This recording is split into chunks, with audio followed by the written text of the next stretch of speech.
y luego hacer transmitido a nivel nacional. Les pido por favor que pongan sus teléfonos en modo.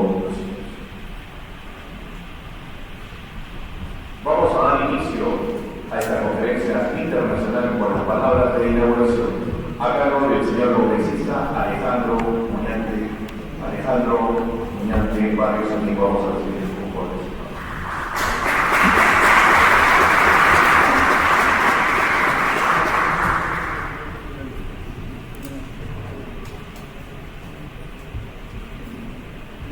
del Congreso de la República, tengan todos ustedes muy buenas tardes y bienvenidos a esta conferencia internacional Estrategias para la reducción de la criminalidad, que organiza mi despacho parlamentario en coordinación con los destacados ponentes que me acompañan esta tarde en la mesa de honor, por supuesto también a la Misión Internacional de Ciudades Seguras. Quiero saludar entonces la presencia del señor José Manuel Saavedra Molina, presidente de Ciudades Seguras.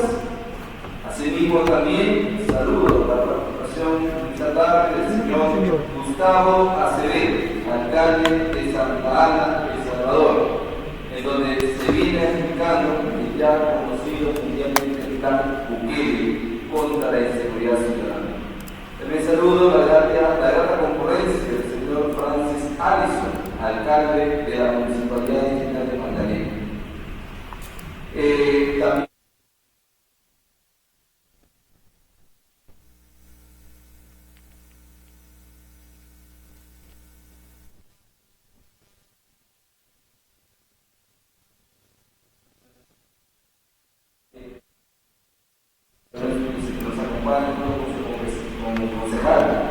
También el congresista Hitler Saavedra y el congresista Américo Gonza, ¿no?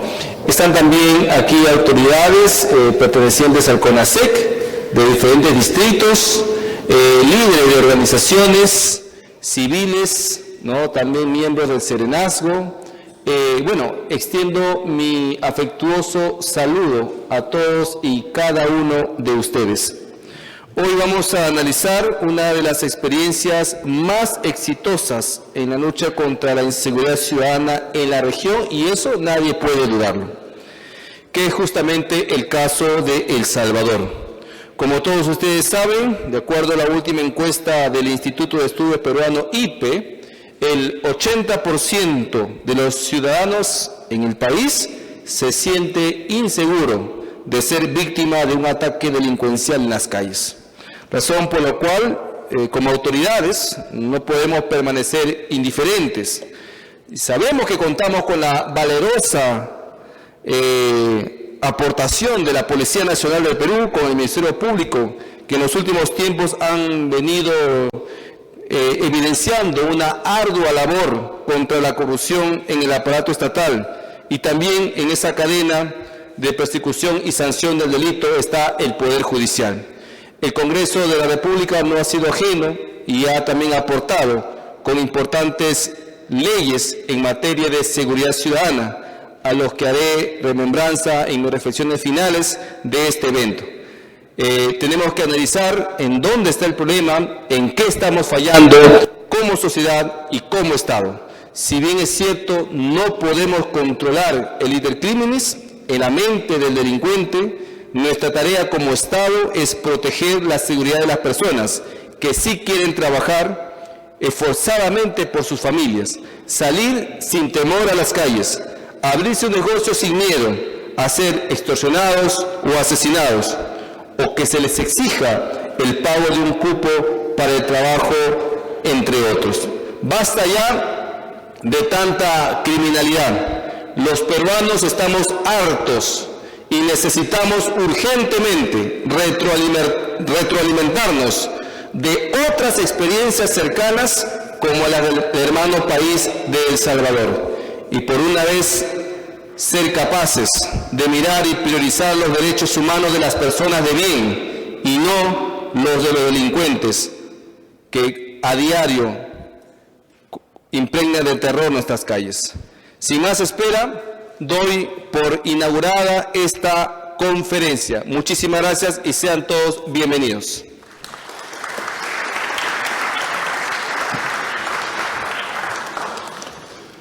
Gracias también, señor congresista Alejandro Muñante Barrios. A continuación, palabras de saludo del señor José Manuel Saavedra Molina. Él es el presidente de la Misión Internacional de Ciudades Seguras.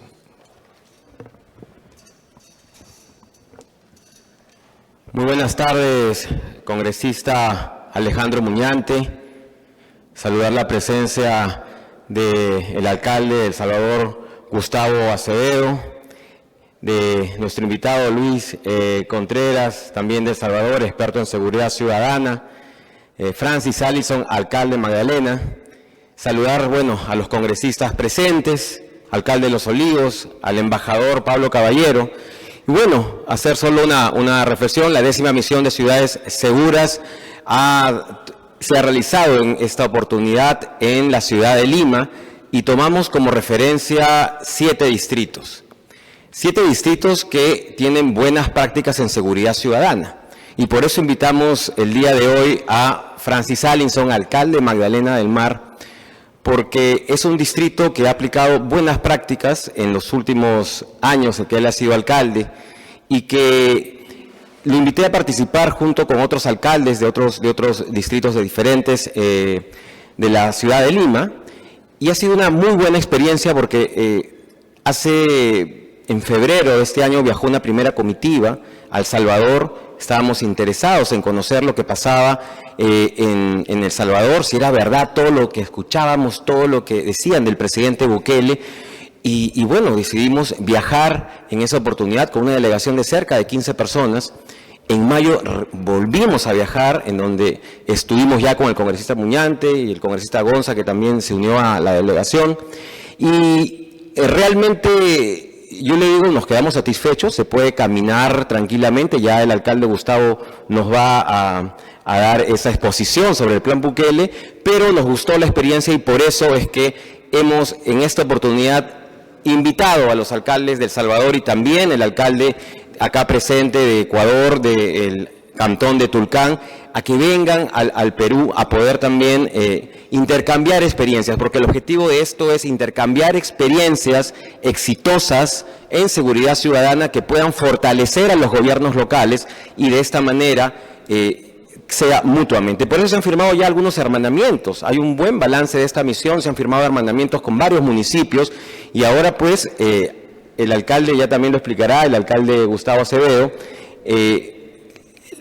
los futuros proyectos que se van a llevar a cabo en diversas materias. Entonces, este foro es, yo creo, esencial, está en el debate esta semana justamente el tema de la inseguridad ciudadana, y yo creo que qué bueno que esté en debate, porque este es un problema que afecta a toda América Latina, no solamente al Perú, afecta a Ecuador, y por eso estamos acá con un alcalde del Ecuador, afecta a Colombia, afecta a toda la región andina, y eso es algo que nos tiene que unir. Y trabajar en conjunto con las autoridades locales, con los vecinos que están acá, por ejemplo, también están los del CODISEC, yo los agradezco su presencia, y es un trabajo que nos compete a todos. Así es que hoy vamos a escuchar, yo creo, una ponencia muy interesante de los invitados que vienen de El Salvador y además de Francis Allison, que tiene una muy buena experiencia, el alcalde Allison.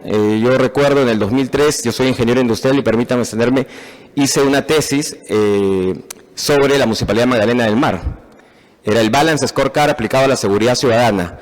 Y justamente el alcalde Allison, pues nos permitió tener todo lo bueno y cómo lo había encontrado el distrito y cómo lo transformó. Yo creo que él tiene mucho que contar esta tarde. Muchas gracias.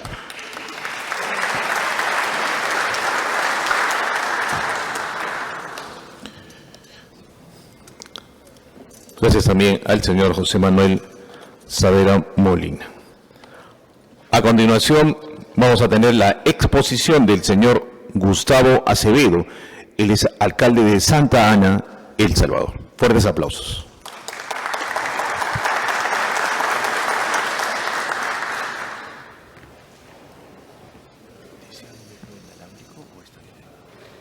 Probemos. Agüita, si me regalan, se me olvidó.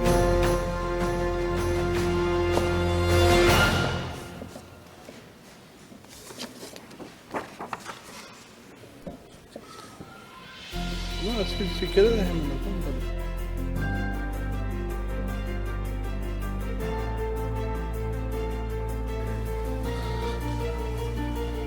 Tengan todos muy buenas tardes. Quisiera dar un efusivo saludo para todas las personas que nos acompañan en este digno salón del Congreso de la República de Perú. Saludar también a nuestro amigo, señor presidente de Ciudades Seguras, José Manuel Saavedra. Saludar y darle las gracias por habernos recibido este día acá, en este digno lugar, el congresista Alejandro Muñante Barrios.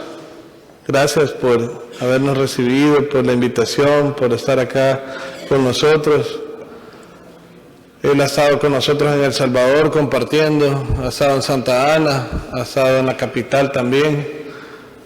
Él ya ha ido a comprobar con sus propios ojos la experiencia de lo que se vive en nuestro país, en un país pequeño, en un país abandonado en el pasado.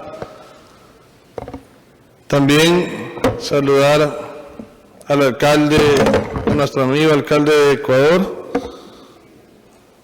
que también nos está acompañando este día, don Andrés.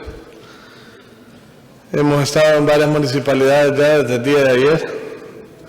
Saludar al señor Francis Allison, también alcalde de la Municipalidad Distrital de Magdalena, Lima. A las delegaciones de Ecuador, delegaciones de El Salvador, regidores, amigos que nos acompañan, las delegaciones de Perú, que nos han estado acompañando también, miembros de la Misión Internacional de Ciudades Seguras, a los alcaldes que nos han recibido en diferentes municipalidades acá en Perú, a mi amigo Cifuentes, con quien hemos compartido en El Salvador también experiencias, y también hemos compartido acá en el Perú acerca de las experiencias de seguridad ciudadana, y quien es uno de los alcaldes que ha estado pues pidiendo el apoyo pues en todos los medios de comunicación.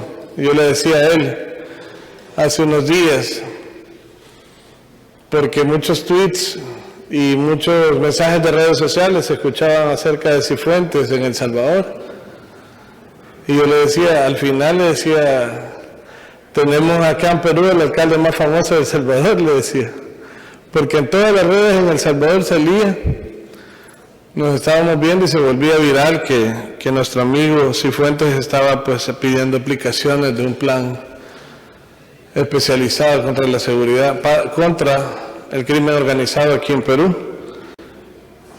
y casualmente pues había estado con nosotros y pedía la aplicación del plan Bukele. Así es de que gracias por acompañarnos, amigos.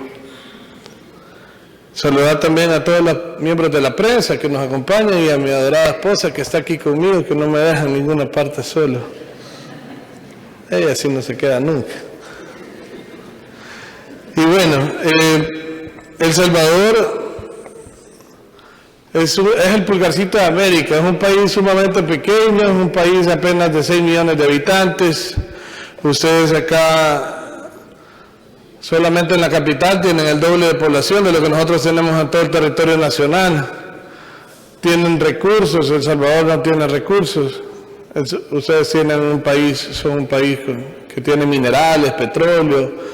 Los he visto en muchas noticias firmando contratos de exportaciones con países anglosajones, una gran historia, un turismo enorme, un país con mucho potencial. Nosotros en El Salvador, desde la independencia patria en 1821, hemos vivido 200 años hacia el pasado, donde se ha gobernado quizás los primeros 150 años para la oligarquía, y de ahí después se ha gobernado para los equipos de izquierda que llegaron a gobernar en El Salvador. Al ser un país tan pequeño, en 1821, cuando se decretó la independencia patria, había solamente 14 familias poderosas en ese momento. 14 familias eran las dueñas de todo el país, eran los dueños de todo lo que sí, ahí se producía, la tierra, en fin. Ellos ponían presidentes y cuando tenían ganas, ellos a lo largo de las décadas que iban pasando, ejercían como presidentes. Los hijos de ellos, los nietos, se casaban entre ellos y así sucesivamente fueron gobernando nuestro país. Se crearon leyes a lo largo de los años, que lo llamaron leyes sastres, ¿verdad? En nuestro país existen los sastres, que son los que confeccionaban la ropa en el pasado. De alguna manera servía para confeccionar leyes a la medida de las personas, o de los fundadores, o de los financistas, leyes a la medida de ellos. Y así pasaron décadas, sean estos militares o civiles, fueron habiendo presidentes, pero todos gobernaban para estas familias o sus descendientes. Hasta que llegó 1980, en 1980 comenzó una guerra civil. ¿Por qué? Porque la sociedad, la parte más pobre del país, digamos, por decirlo así, llegó el momento del hartazgo social y de todos esos atropellos que vivían y decidieron levantarse en armas y hubo una guerra civil, izquierda contra derecha, internamente en El Salvador. Y comenzaron lo que ustedes ya conocen a lo largo de la historia, que geopolíticamente países internacionales de derecha apoyan a los ejércitos de derecha y los de izquierda apoyan a los ejércitos de izquierda. Así sucedió en El Salvador y pasamos 12 años matándonos entre salvadoreños. Yo apenas era un niño, nací en 1984, el presidente Nayib nació en el 83, por ahí en la época de inicio de los 80. Realmente en esa parte hubieron casi 100.000 muertos registrados en la guerra civil de los 12 años. A los 12 años se cansaron de estar peleando y decidieron firmar una paz de fachada, una paz que solamente para decirle al pueblo, miren, pongámonos de acuerdo y firmemos la paz. Pues vengan, el equipo de izquierda, vamos a darles unos escaños en el Congreso de El Salvador, en la Asamblea Legislativa, y de esa manera aumentaron de 60 diputados a 84 diputados y le sumaron 24 más, o sea, no se dieron ni siquiera sus escaños, no que aumentaron el número de escaños para no quitar los escaños que ellos ya tenían, y así de esa manera que el pueblo pudiera elegirlos a ellos también y que llegaran a la Asamblea Legislativa, y así pasaron 20 años. A los 20 años, la derecha pierde en El Salvador, 20 años después de que terminaba la guerra aproximadamente, y llegaba a la izquierda. Paralelamente, durante todo ese tiempo, a partir del inicio de 1990, empezaron a llegar algunos jóvenes por ahí que venían deportados de Estados Unidos. Estos jóvenes eran de alguna manera jóvenes rebeldes, jóvenes que tenían problemas sociales, jóvenes que tenían en un inicio algún tipo de rebeldía contra sus padres, algún tipo de rebeldía contra la sociedad, no les gustaba hacer sus tareas, de alguna manera venían influenciados por la cultura anglosajona al principio de los 90 de Los Ángeles, algunos ya se llamaban pandillas, otros como gangsters, como quieran llamarle, de alguna manera venían influenciados por esa cultura de inicio de Los Ángeles de 1990, y realmente esa parte empezó a llegar a El Salvador, pero como El Salvador era un país pobre y hemos sido sumamente olvidados durante todos esos años, entonces no eran tan cool como lo eran en Los Ángeles, sino que ahí tenían que robar, tenían que asaltar, tenían que hacer algo para poderse poner ropa bonita, para poderse probar los Nikes, los zapatos que les gustan, y así sucesivamente. Empezaron a cometer delitos menores y nadie se daba cuenta, y ahí iban creciendo poco a poco todo este grupo de jóvenes. Todos estos niños empezaron a crecer a través de los años y empezaron pues a cometer más delitos, Y nunca aplicaban los políticos de ese entonces ningún plan, ninguno. A inicios de los 2000 se dieron cuenta que ya tenían un grave problema. Estamos hablando de hace 20 años. Se dieron cuenta que tenían un problema grave con esas pandillas, que ya se habían incrustado en la sociedad, que ya se habían incrustado en los puestos de trabajo, que ya estaban yendo a estudiar a las universidades, que se estaban profesionalizando y que habían empezado a llegar ya al Estado como tal. Estaban ya metiéndose a la escuela de policía, estaban metiéndose a las escuelas militar, y que estaban ya penetrando los grupos antipandillas inclusive, porque también ya eran parte de los grupos de la policía. Es decir, se estaban profesionalizando y haciendo esa metamorfosis. Entonces vino un presidente y dijo, bueno, vamos a aplicar, para que la gente vea que estamos haciendo algo, vamos a aplicar el plan mano dura, y así aplicaron un plan especial que solo sirvió para la foto. Reformaron en el Congreso la ley y aplicaron algunas cosas como asociaciones ilícitas, aplicaron otras leyes medianamente regulares, que no fueron tan duras, pero siempre seguía habiendo ese problema. Los menores infractores seguían siendo juzgados como angelitos que no hacían nada. Y todos ustedes saben de que los menores infractores, arriba de 12 años, en cualquier momento pueden cometer un delito. Hola, hola. ¿Lo tienes por acá? Hoy sí. Hola, hola. ¿Lo tenés? Hola. Entonces, mejor con ese para no estar más agachando tanto. Así es de que de esa manera comenzaron a crearse pues la ley de los menores infractores, y los menores infractores única y exclusivamente trabajaban, eran los que se enviaban a los diferentes sectores a recoger la renta, a matar a las personas.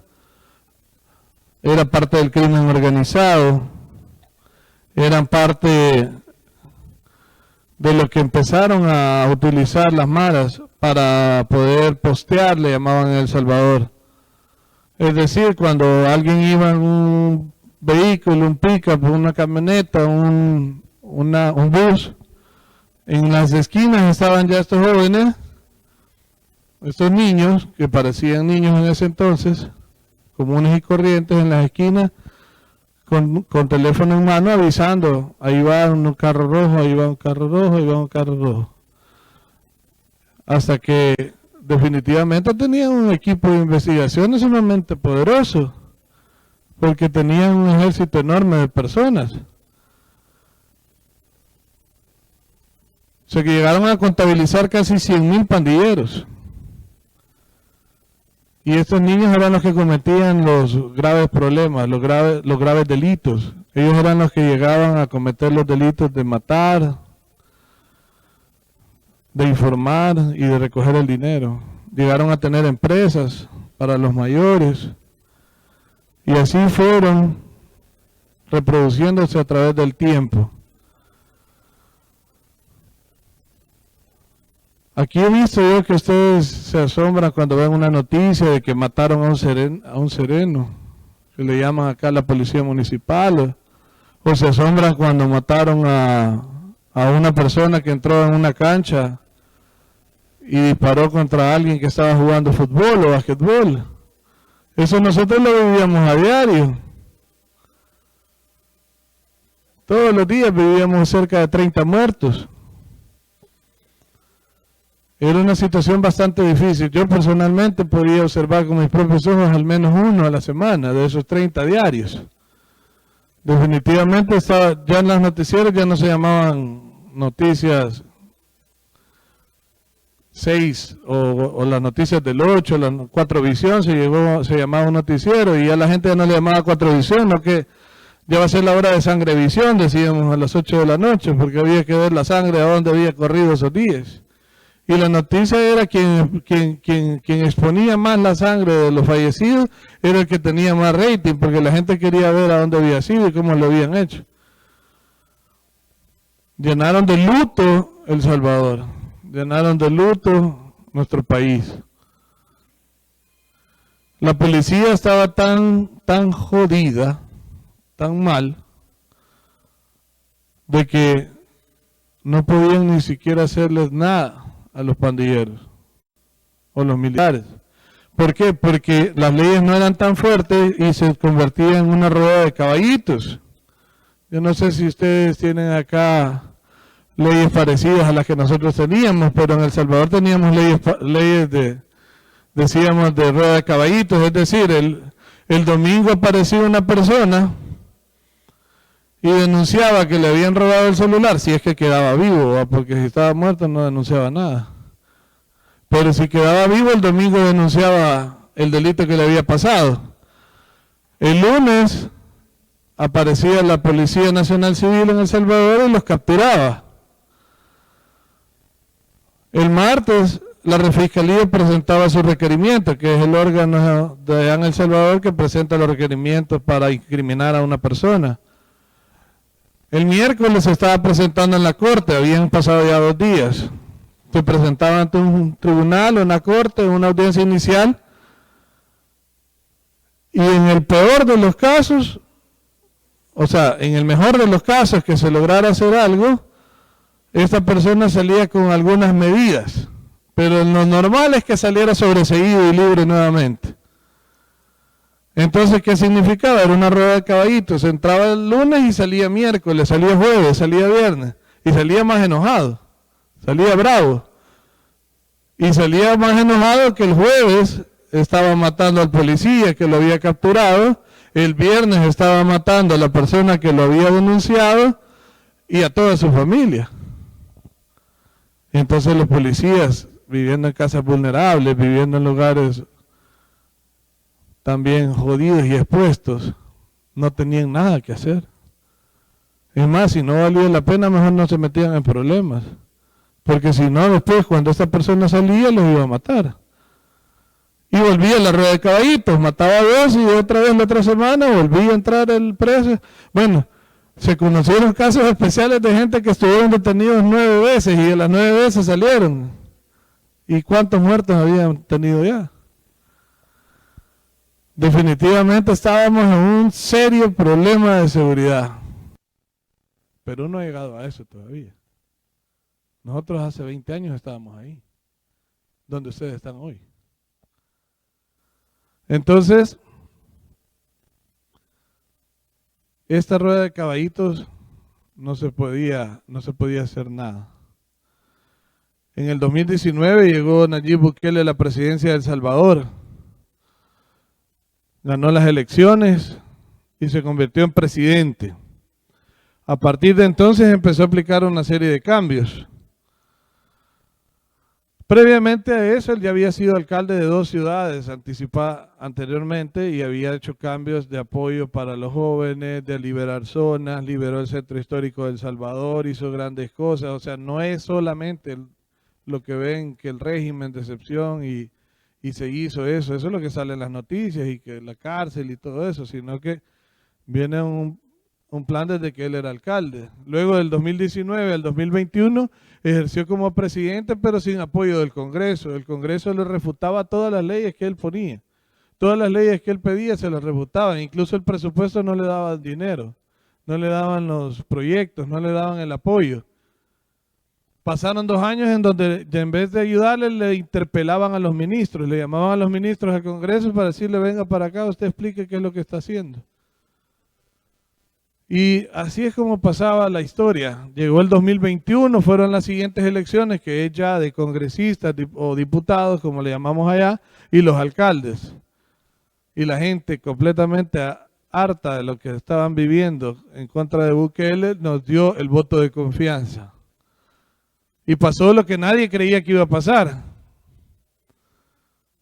Todos creían que íbamos a ganar entre 30, 40 diputados, 35 de 84 que son, y ganamos 56 diputados. Y tras ganar 56, se hubieron 8 que se aliaron más aún y se hicieron 64 diputados. Es decir, tenemos la mayoría calificada. Y ganamos 150 y pico de alcaldes de 200. Yo a mi más cercano perseguidor le gané por 65 puntos de diferencia. Y esta próxima campaña vamos todavía con 75, 76 puntos de diferencia en las alcaldías municipales, y el presidente lleva como 90 puntos arriba de su más cercano perseguidor. Imagínense la gran diferencia. En fin, el primer día que llegamos, desde ese primer día nos comprometimos en ayudar a nuestro presidente Nayib Bukele, desde las alcaldías y los diputados desde la Asamblea Legislativa, en apoyar al presidente. El primer día se fue el fiscal. El primer día se fueron los de la Corte Suprema de Justicia. Se presentaron los procedimientos para poder jubilar a las personas que estaban coludidas, por decirlo así, o mayores, en la Corte, en la PNC, y que no querían esos cambios. Se jubilaron. Se reformó el Código Penal, en donde ya los menores infractores ya no se juzgan como angelitos y qué bonitos los niños, ¿va? No, se juzgan como marosos, como pandilleros y terroristas. Todos los niños mayores de 12 años y que matan con una pistola y que tienen la capacidad de ir a recoger un dinero, un maletín con plata, o de asesinar a una familia entera a sangre fría, sabe lo que está haciendo. Eso no es mentira. Nadie va a poder decir, pobrecito el niño. Él sabe a dónde va y para dónde va y sabe lo que va a hacer. Y los padres deberían de educarlos de diferente manera, porque si el niño sabe de 15 años que va a matar y que lleva una pistola, cómo cargarla, cómo descargarla, cómo cambiar un cargador, es porque él perfectamente incluso ha recibido entrenamiento. No es así nomás. Ahora, estos niños que fueron, mataron personas y que recogieron dinero, les espera una condena de 40 años en la cárcel. Ya no van en rueda de caballitos, no más. Ahora bien, si este niño vino y le pegó al compañerito de la escuela porque no le dio comida o porque no se compartieron el libro, etcétera, etcétera, entonces es juzgado como una ley juvenil, un delito doméstico, como normalmente pasa a veces entre los niños que se enojan porque no se prestan los juguetes. Eso es juzgado de una manera normal, no es la ley antiterrorismo, pero si va y mata, él es juzgado y le va a esperar la cárcel y no va a volver a ver el sol en toda su vida. Así es como se empezó a reformar, pero para eso se necesitó mucho ímpetu, para eso se necesitó gallardía, para eso se necesitó voluntad política, para eso se necesitó el apoyo de todos los sectores. Para eso nos unimos los alcaldes, para eso se unieron los diputados, para eso se unieron la Corte, para eso dictó el presidente las leyes que tenía que darle a sus ministros para que ejecutaran, y de esta manera se hizo el plan integral para que todos los sectores estuvieran trabajando de la mano. Y eso que tuvimos que reunirnos para buscar ese consenso. ¿Por qué? Porque en El Salvador no tenemos dinero, como acá. Ya quisiera yo tener siquiera un cuarto de la parte de lo que tienen las alcaldías acá, con videovigilancia y todos esos vehículos y todo eso que tienen acá. Ya quisiéramos tener siquiera para darles de comer. Nada, eso no lo tenemos. Definitivamente no teníamos plata, pero sí teníamos voluntad, teníamos ganas. Y lo más importante, teníamos intenciones de hacer las cosas. Ahí lo dijo él. Ahora El Salvador, después de todos estos cambios, es una historia completamente diferente. Se metieron 72,000 presos y no había dónde meterlos. El presidente reformó, ya quitó los planes para curar a angelitos y todo eso y mandó a hacer la cárcel más grande de Latinoamérica. Y con eso ahora nadie puede decir que porque aparecieron derechos humanos, las ONG, etcétera, en nuestro país. Pero los derechos humanos de las personas trabajadoras, los que quieren sacar El Salvador adelante, los comerciantes, los buenos empleados, la gente de familia, los niños que quieren salir adelante y estudiar bien, y todas las personas que quieren vivir en un país seguro, esos derechos humanos a nosotros nos importan más que los derechos humanos de esas ratas que ya quedaron y que están presos y no van a ver la luz del sol. Y no había dinero para darles de comer, así es de que les vamos a dar frijoles y tortillas, nada de pollo. Y cuando se les pueda dar pollo a los niños de las escuelas, entonces se va a poder pensar en darles pollo a los de la tercera edad. Y cuando se les pueda dar el pollo a los de la tercera edad, vamos a ir a buscar a los animalitos para darles su comida. Y cuando se les pueda dar los animalitos, vamos a buscar a quién más darle de comer. Pero esos no merecen un plato de comida. Y así es como El Salvador ahora se acerca a tener 500 días sin homicidios. Y somos a un puntito.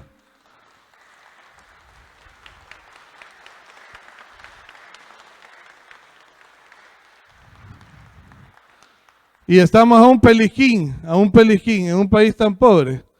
Pero estamos a un peliquín de ganarle a Canadá como el país más seguro de América Latina. Así de fuerte hablamos ahora. Pero se necesita voluntad. Se necesita mucha voluntad. Que todos los sectores se pongan de acuerdo. Los hombres, más que las mujeres, los hombres, cuando nos duele algo, normalmente nos cuesta ir al doctor. Nos cuesta ir mucho al médico. Cuando nos duele, ay, después voy a ir. Y cuando uno va al médico, probablemente el dolor es irreversible. Y probablemente el dolor ya no lo podemos recuperar y probablemente ya se hizo un cáncer o ya se hizo una metástasis. Si esos dolores no se van y se atiende a tiempo, después puede ser un cáncer que no le van a poder dar para atrás. Nosotros estuvimos bien jodidos y pudimos haberlo hecho. Estos políticos que estuvieron hace 20 años en mi país pudieron haber hecho muchas cosas hace 20 años, hace 15 años y no lo hicieron. Y ahora hay que tomar medidas radicales. Ahora tuvimos que tomar todas esas medidas radicales. Entonces ahora es el tiempo. Yo sé que hay muchos peruanos que quieren sacar adelante este país, peruanos honrados, peruanos con ganas de trabajar, peruanos con ganas de sacar adelante su país. Y esos derechos humanos de esos peruanos que quieren sacar adelante su país valen más que los peruanos que son terroristas o que pueden cometer delitos y que van a poner la nación en mal estado. No dejen que el crimen organizado le gane la batalla nunca. Nunca dejen eso. Ustedes todavía están en un punto que no es en el que nosotros estábamos. Y con tantos recursos, con tantos minerales, con tantas cosas, con tanto turismo, no dejen que este país se caiga. No dejen eso. Implementen el plan que quieran, no le llamen, si el patriotismo y el nacionalismo sientan ustedes que el plan Bukele es como aplicar un copy-paste de otro plan que no quieren. Invéntense su propio plan y tomen lo bueno. Tomen lo bueno. Nosotros desde las municipalidades hemos compartido experiencias de lo que nosotros como municipalidades hacemos, como alcaldías hacemos con los demás alcaldes. Hemos compartido las experiencias de cómo ayudamos a la policía, cómo ponemos los recursos municipales a la orden de la policía, cómo nuestra policía municipal sale. Nuestra policía en El Salvador tiene armas largas y armas armadas. Porque no puede ser que el pandillero andaba con granadas y armas largas y los de nosotros con garrote. Teníamos que andar armados para poner ese respeto. Y de esa manera es como se logró poner. Primero Dios, algún día en El Salvador una persona camina y se le caiga su cartera y la persona que vaya atrás corra a recogérsela para entregarla, como es en algunos países. Primero Dios logremos. Nosotros ya estamos en la convivencia y somos un país sumamente pobre, pero vamos a salir adelante. Que Dios los bendiga a ustedes peruanos y que Dios los bendiga siempre. Muchas gracias.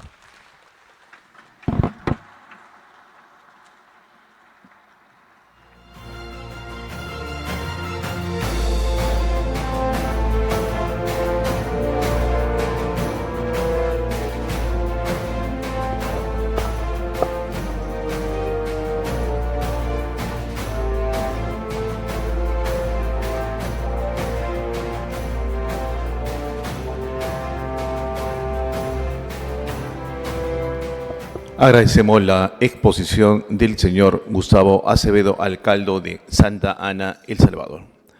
Siguiente exposición. Vamos a dar el uso de la palabra al señor Luis Contreras Reyes, especialista en seguridad ciudadana de El Salvador. Fuertes aplausos.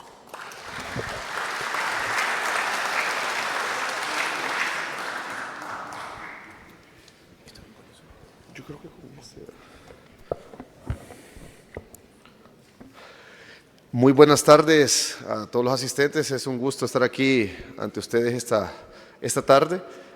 A la mesa de honor, Alejandro Muñante, que lo conocimos en nuestro país y es un diputado muy interesado por el bienestar de Perú, y realmente hemos coincidido en muchos aspectos políticos. José Saavedra también, que es quien comanda la misión internacional, agradecemos también su esfuerzo por esta enorme labor de unificar experiencias exitosas de diferentes municipalidades. Al alcalde Allison también, que se ve que ha tenido mucho protagonismo en el desarrollo también de su municipio, y el alcalde Gustavo Acevedo, que lo acompañamos en su labor en Santa Ana y que realmente ha destacado como uno de los alcaldes mejor evaluados en El Salvador gracias a su gestión municipal. Voy a tratar de darle un enfoque quizás un poco técnico, en el sentido de hablar un poco acerca de cómo estaba El Salvador en los últimos 4 quinquenios. Es importante mencionar esto porque a nivel internacional, cuando se habla hoy de régimen de excepción, el CECOT, del Centro del Confinamiento contra el Terrorismo, me ha sucedido con medios europeos que lo plantean como que fuera un infierno El Salvador para vivir ahora, y es lo contrario, antes era un infierno. En gobierno de Francisco Flores, a inicios del 2000, el presidente de Arena, que implementó el llamado Plan Mano Dura, se tuvieron más de 12,000 asesinatos en sus 5 años de gobierno. Y estamos hablando que era, en teoría, un plan de seguridad que iba a combatir frontalmente a las pandillas que iniciaban a gestarse como los terroristas que fueron declarados posteriormente. Fue un fracaso. Posteriormente, su sucesor, Elías Antonio Saca, que es un presidente que está condenado a 10 años por corrupción en El Salvador, implementa el plan Super Mano Dura y Mano de Hierro, y así sucesivamente. Era más un aparataje comunicacional que en realidad un plan criminal para erradicar a las pandillas, a tal grado que su quinquenio se elevó la cifra alarmante a 18,000 asesinatos de salvadoreños inocentes por las pandillas.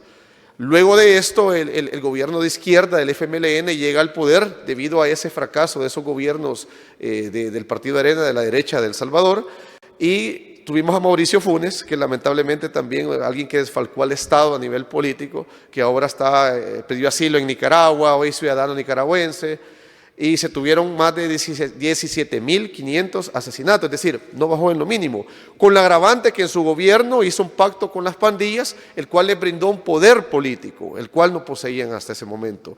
Se descontrolaron las cárceles, hay videos que circulan cada cierto tiempo en El Salvador para no olvidar esa fatídica tregua en la cual llevaban discotecas, bailarinas a los cabecillas de pandillas, y fueron las prerrogativas, así como económicas también, que les brindaron en ese gobierno de izquierda a las pandillas. Luego su sucesor, Salvador Sánchez Serén, que fue un comandante de la guerrilla, se acrecentó todavía el crimen, a tal grado que se tuvieron más de 23,000 asesinatos en su quinquenio. Estamos hablando que en esos 4 quinquenios de esos gobiernos, antes del presidente Bukele, se tuvieron más de 70,000 asesinatos, casi como la guerra fratricida en los años 80. Es decir, es importante conocer este contexto porque cuando escuchamos a nivel político a la oposición diciendo que el régimen de excepción no es necesario para controlar la delincuencia, que se tienen las herramientas suficientes, Preguntémonos, ¿y entonces por qué ellos no lo hicieron? Y por el contrario, pactaron con las pandillas para beneficios partidarios en las elecciones. Veníamos de, no solamente la violencia homicida, ese es el indicador más sensible a nivel criminológico para identificar la delincuencia en un país. Se tiene también el nivel que se tenía de las extorsiones. Para que tengan una idea, el sector transporte, solamente el sector transporte, hubo un año que pagó $18 millones a las pandillas. Recordemos que en política el poder económico es el poder real y las pandillas tenían también poder económico.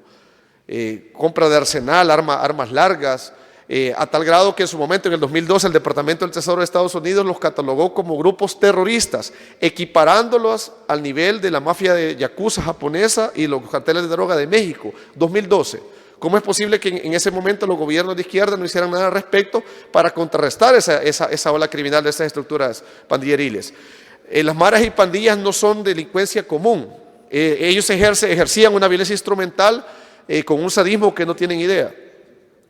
Desmembraban personas. En mi caso particularmente tuve un estudiante cuando fui docente de la Academia de Policía que lo desmembraron y lo decapitaron y como mensaje lo dejaban la cabeza en las carreteras de El Salvador.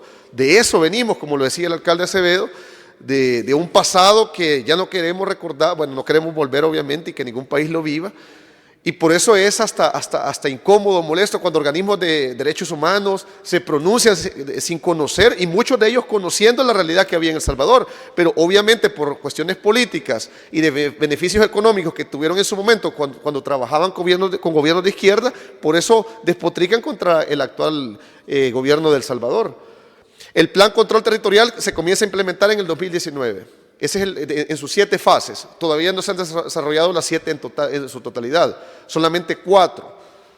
El presidente Bukele las ha explicado en su momento. Ya esos 6 meses ya El Salvador mostraba indicadores de mejora sustancial en disminución de la violencia homicida. San Salvador ya salía en diciembre del 2019 de las 50 ciudades más violentas del mundo. Sin embargo, se necesitaba mayor celeridad, porque se seguían teniendo asesinatos. Por ejemplo, en gobiernos del frente se tenían 18 asesinatos diarios, llegamos una vez hasta 30 diarios, se tuvo 103 asesinatos en el 2015 cada 100.000 habitantes, 103 cada 100.000 habitantes. Y la OMS declara que cuando son 10 cada 100.000 habitantes es epidemia de delincuencia. Teníamos 103, increíble. Se tuvo una reducción importante de 25 asesinatos cada 100.000 habitantes en ese momento con el Plan Control Territorial 2021. Sin embargo, se vino una ola de violencia que las pandillas lo ejercieron en gobiernos anteriores para meter presión y para que negociaran con ellos. Ellos pensaron que el gobierno actual del presidente Bukele lo iba a hacer de forma similar como lo hizo el FMLN y Arena, pero se equivocaron. Un viernes a sábado, recuerdo, fue triste para el país, se tuvieron más de 70 asesinatos. El presidente Bukele muestra la alarma y llama al presidente del Congreso para que convocara y sesionara de emergencia un sábado, bueno, medianoche, ya madrugada de domingo, para que se aprobara el régimen de excepción. Y le soy franco, yo jamás en mi vida había visto que se convocara una asamblea con esa magnitud de emergencia, porque se había vuelto una mala costumbre que asesinaran salvadoreños inocentes a diario. Fue un mensaje político grande, fuerte. Por eso entendemos ahora el nivel de aceptación. Yo no solo le llamo popularidad, sino que es una aceptación y aprobación del presidente Bukele por ese tipo de medidas. Porque en la asamblea anterior, como decía el alcalde Acevedo, no llegaban ni a sesionar ni en 3 semanas cuando les tocaba sus horas laborales. Para mí fue un mensaje político bueno que en la madrugada de domingo se aprobara eso, porque era emergencia nacional. Régimen de excepción que es de origen constitucional. Nunca había sido utilizado por una asamblea anterior. ¿Por qué? No les convenía, les interesaban otras cosas. Es decir, no es un invento del presidente, porque a nivel internacional yo me he encontrado con medios que piensan que el presidente Bukele se lo ha inventado el régimen de excepción. Y ahí aparece que cuando el territorio corra peligro, se va a aprobar un régimen de excepción. En seguridad ciudadana se conoce como estados vacíos a los territorios controlados por estructuras criminales. Se le llama de esa forma cuando el gobierno es incapaz de brindar la seguridad pública que constitucionalmente le compete. Nosotros estábamos desbordados de estados vacíos. No sé, para ponerles un ejemplo, pizzerías, esas cadenas de hamburguesas famosas norteamericanas, habían zonas de El Salvador que no podían ir a dejar delivery porque mataban a los vendedores. Como repito, el nivel de violencia instrumental de las maras y pandillas es un sadismo que muchos de ellos no son rehabilitables. Los equipos multidisciplinarios criminológicos, específicamente los psiquiatras, mencionan eso, que el nivel de sadismo y de formación de la conciencia de ciertas personas al hacer este tipo de delitos llega a un punto que se le conoce en psiquiatría como punto de no retorno. No son rehabilitables muchos de ellos. ¿Por qué menciono esto? Porque organismos internacionales dicen que hay que brindar las condiciones. Cuando se construyó el CECOT, en su momento se criticó hasta eso. Estamos hablando de una prisión de máxima seguridad, de estándares de seguridad altos, similar a las que tiene Estados Unidos, que no permite visitas tampoco a los capos de la droga. Y preguntémonos, ¿y entonces por qué en Estados Unidos no lo critican o no despotrican contra esas medidas? Pero cuando son países latinoamericanos, ahí sí se ensañan estos organismos con estar incidiendo y deslegitimando lo que se está haciendo a nivel mediático. Por eso, a la fecha se tiene casi en los años de gobierno del presidente Bukele, casi 500 días sin homicidios. Impensable. Hasta el grado que hasta Costa Rica nos superó el año pasado, cuando Costa Rica se le llama coloquialmente en Centroamérica como la Suiza de Centroamérica, por su nivel de desarrollo social, en seguridad. Sin embargo, ahora es un reto para Centroamérica. ¿Por qué menciono esto? Guatemala, Honduras, en Costa Rica incluso se han detenido pandilleros. Y si no tienen las medidas de prevención, de anticiparse a esta mutabilidad que tiene el crimen, van a tener el impacto lamentable que tuvo El Salvador. Más que Costa Rica no tiene ejército. Una de las claves el éxito que ha sido el presidente Bukele en su plan de seguridad es una articulación sistematizada de las diferentes instituciones que combaten el crimen. Policía Nacional Civil, Fuerza Armada, Fiscalía General de la República, centros penales. Y él lo ha llamado el Gabinete de Seguridad Ampliado. No trabajan aisladamente como era en el pasado. Eso ha sido clave, vital, reuniones a medianoche con ellos para dar directrices, es decir, una jerarquización que ha sido eficiente. Al final, ahora podemos ver el nivel de aceptación que tiene el presidente debido a eso, porque recordemos que la seguridad pública es la piedra angular de la economía de los países. Con inseguridad no hay turismo, no hay dinamización económica. Eso es importante mencionarlo, es decir, genera un efecto concomitante el tener una seguridad ciudadana porque va a incentivar otros aspectos de inversión. Es decir, el país que logre neutralizar el crimen va a tener éxito en eso, porque es importante mencionar esto. El crimen no se elimina, se neutraliza, que es muy diferente.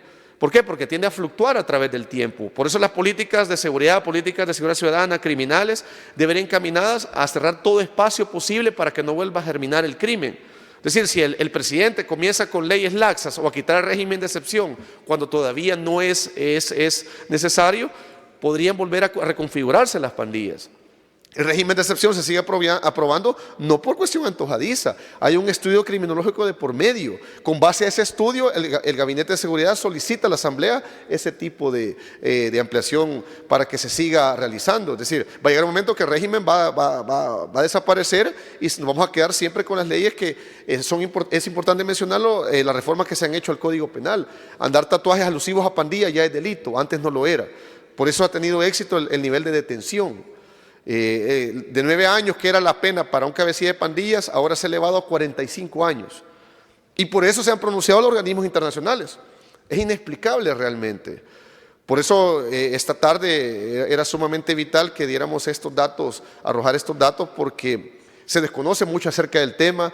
En El Salvador no existe una dictadura. El voto soberano ha sido democrático, mayoritario, ya lo decía el alcalde Acevedo, él fue de los alcaldes más votados en el país, a nivel de la asamblea de igual manera.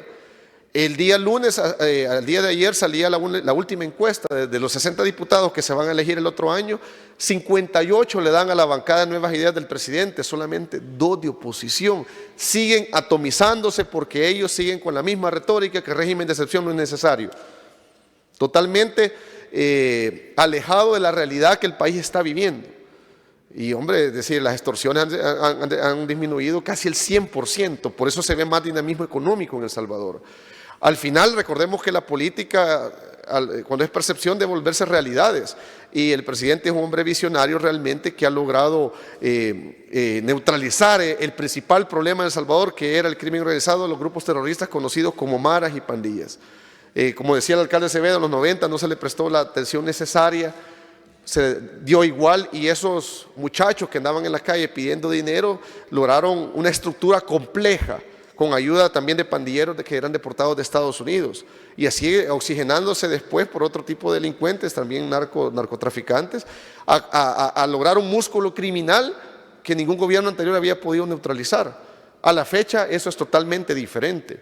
Y los gobiernos locales evidentemente se han sumado al plan control territorial, es decir, el éxito del plan del presidente Bukele no es el régimen de excepción solamente, para que no nos confundamos, sino que es un andamiaje bien articulado desde los gobiernos locales, las alcaldías, en darle las herramientas legales también para que los agentes municipales puedan intervenir también a pandilleros. La Policía Nacional Civil, el control de centros penales. En el 2012 el PNUD hizo un estudio que en el Triángulo Norte, Guatemala, Honduras y El Salvador, las cárceles no eran controladas, y que incluso el plan Mano Dura en El Salvador, el plan Escoba y el plan Azul en Honduras y Guatemala habían recrudecido la violencia, no habían funcionado, porque no hubo una reforma al marco legal, lo que sí ha habido en El Salvador, que es lo que casi no se habla.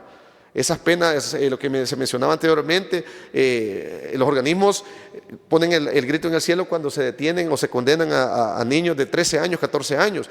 Requisito indispensable para pertenecer a las pandillas, haber matado a una persona. Esos niños han matado a una persona. Una entrevistadora colombiana me decía, ¿cómo es posible que van a jugar a todos en grupo por un delito? Es que todos han matado. Si no, no pudieran ser pandilleros. Es una serie de situaciones que ignoran muchos medios internacionales y por eso tal vez se pronuncian de esa forma. Sin embargo, el origen de esta visita es eso, dar a conocer este fenómeno pandilleril, delincuencial, de terroristas que teníamos en El Salvador, para que busque, bueno, como gobierno central, alcaldías, emular lo que se pueda, tener una adaptabilidad a sus municipios. Cuando yo escucho, es que es una realidad diferente. Miren, el delito común o el delito de alto impacto, el delito de oportunidad es el mismo en todos lados.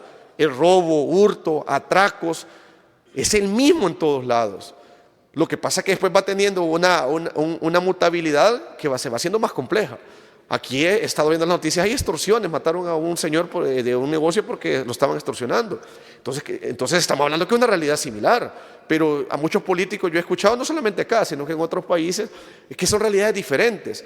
Al final, creo que se debe de sumar lo que sea bastante adaptable, hacer un análisis del marco legal. Yo creo que los diputados, los congresistas acá tienen un reto enorme para que Perú, un país que ya lo considero un país amigo, muy bonito, pueda salir adelante y no caer en este tipo de estructuras criminales que teníamos en El Salvador. Muchísimas gracias. Buenas tardes.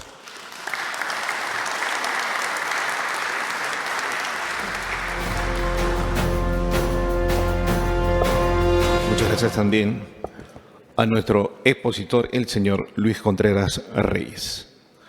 Como último expositor, vamos a invitar al señor Francis Allison, alcalde de la Municipalidad Distrital de Magdalena.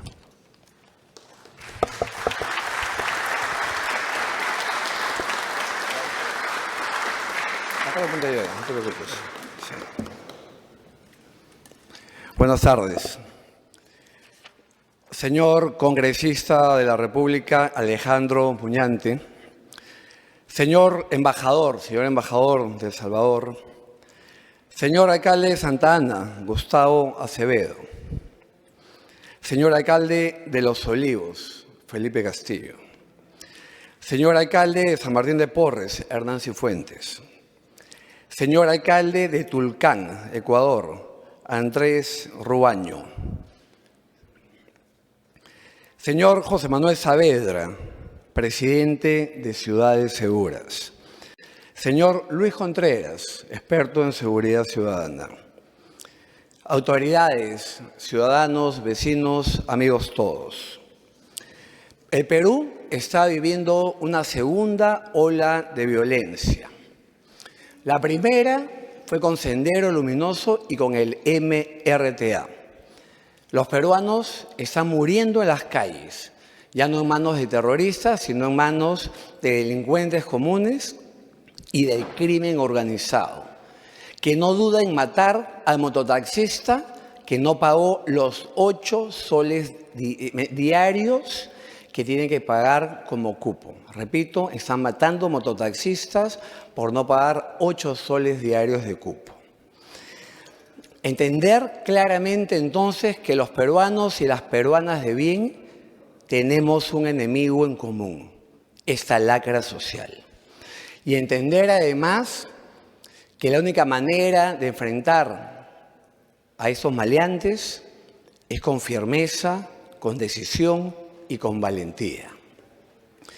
Recordar lo que pasó en la época del terrorismo. Al igual que ahora, nos demoramos mucho en reaccionar.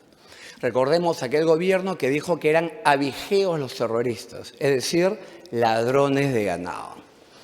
Y avanzó tanto Sendero Luminoso y el MRTA que en un momento esto parecía irreversible. Parecía irreversible. Los peruanos que podían se iban del Perú, escapando de la violencia que había en ese país. Pero también debemos recordar que nuestra policía y que nuestras Fuerzas Armadas tuvieron la valentía y la capacidad de derrotar y destruir a estos movimientos terroristas y le devolvieron la paz al Perú. El mensaje es claro, estamos a tiempo, pero no perdamos más tiempo. Tomemos decisiones inmediatas, decisiones valientes y decisiones extraordinarias para un momento como el que estamos viviendo en el Perú.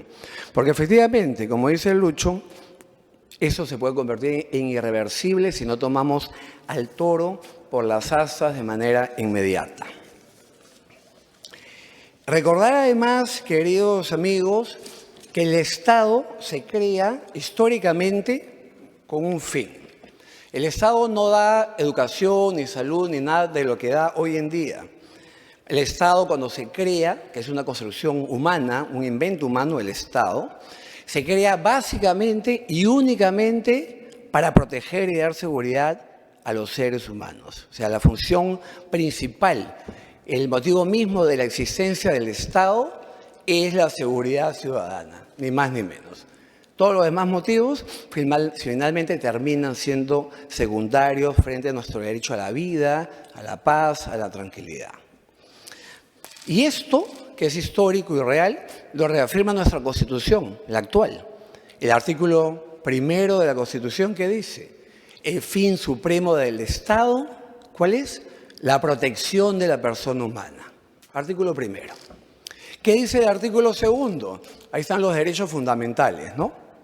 Y en esos derechos fundamentales, en el inciso 1 del artículo 2, siguiente artículo, el derecho a la vida. Están matando peruanos por no pagar cupos, por no entregar lo que pide el asaltante y a veces ya matando a la víctima a pesar de que accede al robo, al asalto. Hemos visto últimamente videos de delincuentes que jalan el gatillo y asesinan a peruanos a pesar de que entregan lo que el delincuente pide. Es la desvaloración absoluta del valor de la vida humana. Y entonces debemos entender que en ese proceso los derechos de los maleantes de ninguna manera pueden estar sobre los derechos de los hombres y mujeres de bien del Perú, de ninguna manera. Entender además que ni siquiera los derechos fundamentales de las personas son absolutos o ilimitados. Ahí van los ejemplos. Por ejemplo, ¿acaso no es un derecho fundamental la libertad de tránsito? La libertad. ¿Y acaso ese derecho fundamental no se pierde con una condena a pena privativa de la libertad luego de que se delinque? Hablemos ahora del derecho fundamental más importante, el derecho a la vida. ¿Acaso los países más desarrollados y que protegen los derechos humanos, acaso no muchos de ellos tienen pena de muerte? La tienen. ¿Y qué pasó entonces con el derecho fundamental a la vida? Pues no es absoluto. En algunos casos, ante algunos delitos muy graves, el delincuente pierde la vida en las manos del Estado, luego de un proceso, evidentemente. Y es que claramente el Estado tiene lo que se conoce el monopolio del uso de la fuerza. Y es que tiene el monopolio del uso de la fuerza justamente no para proteger a los maleantes, sino para protegerlos a todos ustedes y a sus familias de estos otros. Para proteger justamente los derechos fundamentales que la Constitución le reconoce a cada uno de ustedes. Entonces la gran pregunta ahora es, ¿el Estado peruano está cumpliendo con esa su mayor y principal obligación, darnos seguridad? De ninguna manera. Y lo lamentable, y que me hace recordar nuevamente, lo repito, a cómo se trató primero y al inicio y por varios años el terrorismo, es que esto no es un problema de un gobierno. Estamos hablando de un problema de Estado. Año tras año, gobierno tras gobierno, se ha relegado la seguridad ciudadana a un segundo plano. Hoy mismo se ha venido al Parlamento a pedir delegación de facultades. 33 normas pide el Poder Ejecutivo. ¿Es que las normas por sí mismas tienen un efecto mágico? Aprobamos 33 leyes nuevas y entonces la delincuencia se va a eliminar. Con ese concepto debimos pedir aprobar, no 33, sino quizás 300. Hubiera sido más rápido con esa lógica. Y aparte de recordar que para eliminar el terrorismo en el Perú no se tuvieron que aprobar 33 normas, ni la mitad siquiera. Aprobación de normas, por supuesto que es importante, pero ellas por sí mismas no van a funcionar. Y no por tener más normas, tampoco la delincuencia va a caer más rápido. Son necesarias, pero no actúan por sí mismas. Entonces, también preocupa cuando la primera mandataria del país propone públicamente una y otra vez normas como, por ejemplo, que el delincuente extranjero que se detiene en flagrancia va a ser expulsado inmediatamente. Bueno, nos llenaremos de delincuentes extranjeros, porque cuando agarres a un delincuente matando a un peruano, su pena no va a ser preso 20 años y luego expulsado, como dice el Código Penal actual, sino que su condena va a ser pasaje gratis de regreso a su país, para que vuelva a entrar cuando le provoque, porque conocemos de la porosidad de nuestras fronteras. Entonces, dejémonos también de actos mediáticos efectistas, pero que en la práctica no pueden traer ningún beneficio. Veo que cada vez que nuestra presidenta propone expulsión inmediata de delincuente extranjero que es detenido en flagrancia, la gente le aplaude emocionadamente. Pero un momentito, veamos las consecuencias de lo que queremos hacer. Yo repito, nos convertiremos pues en el paraíso de los delincuentes de toda la región, si la pena será pagarle pasaje a su país. Y repito, hoy el delincuente extranjero que comete delito va a la cárcel y después de cumplir la carcelería es expulsado del país. Ese es el orden adecuado, no el que se pretende buscar ahora. Firmeza, seriedad en lo que se hace. Dejemos de lado justamente lo que siempre se ha venido haciendo. Actos declarativos, actos populistas, pero sin resultado alguno. Lo vemos en las calles. Entonces, esta inacción, ¿qué ha hecho esto? Perú 21 esta semana nos comunicó que se roban 4.000 celulares al día. Multipliquen por 365. Significa casi 1,5 millones de teléfonos robados al año. 1,5 millones. Más de 1.400.000. Pero entendamos que muchos de estos robos de teléfonos son con una víctima asesinada. Entendamos que el robo de teléfono viene luego con la utilización de teléfono para extorsionar, para vaciar las cuentas de la víctima y de muchos otros delitos. Acá tenemos las cifras que el propio Ministerio del Interior ha presentado. Victimización. La victimización no es la sensación de inseguridad, ¿no es cierto? El 80% de peruanos efectivamente declara que se siente inseguro en el país, prácticamente todos. Pero la victimización es una cifra que obedece a los crímenes realmente cometidos. En los estudios se pregunta a la gente si ha sido víctima de un delito y ellos responden sí o no. Entonces pasamos de 21, de 18.6 a 22.9 y luego crecimos 4% más al 23. Es decir, en 10 años más, si continuara este crecimiento, tendremos que sumar 40% más de victimización, más el 26, estaríamos el 76% de peruanos que serían víctimas cada año en el Perú. O sea, prácticamente todos, 3/4 partes cada año. Y aparte, como vemos, no solamente ha crecido el número de delitos, sino lo más grave, ha crecido la violencia con la que se cometen los delitos, que es lo más grave de todo.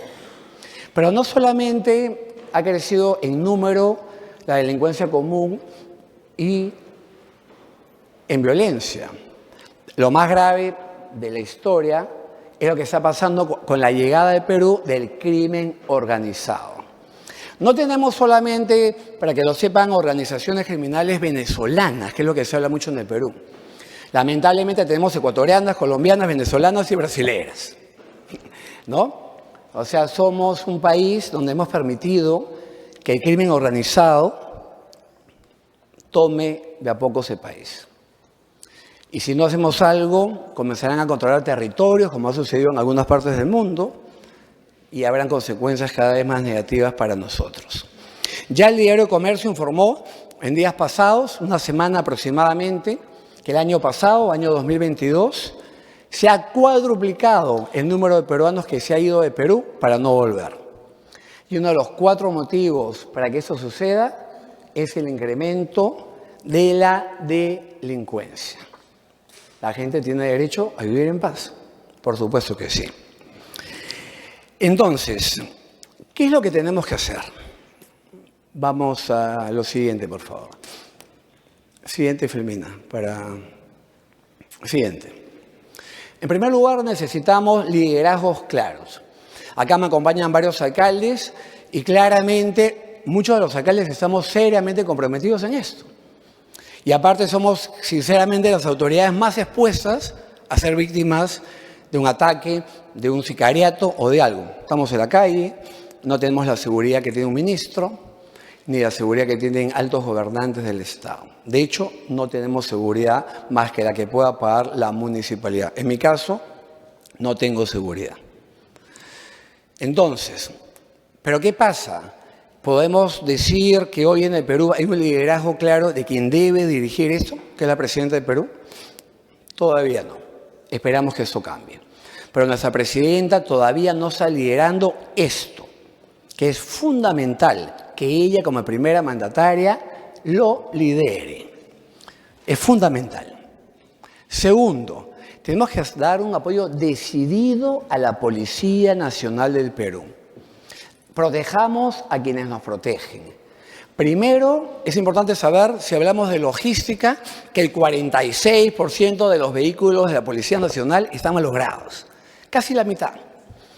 Queremos que nuestra policía, maltratada, sin recursos, sin logística y sin protección legal, enfrente al crimen organizado que tiene dinero, que tiene pool de abogados cada vez que los arrestan y que tiene mafias enquistadas, lamentablemente, también en parte de la policía, la fiscalía, el Poder Judicial, y logran ser soltados rápidamente en muchos casos.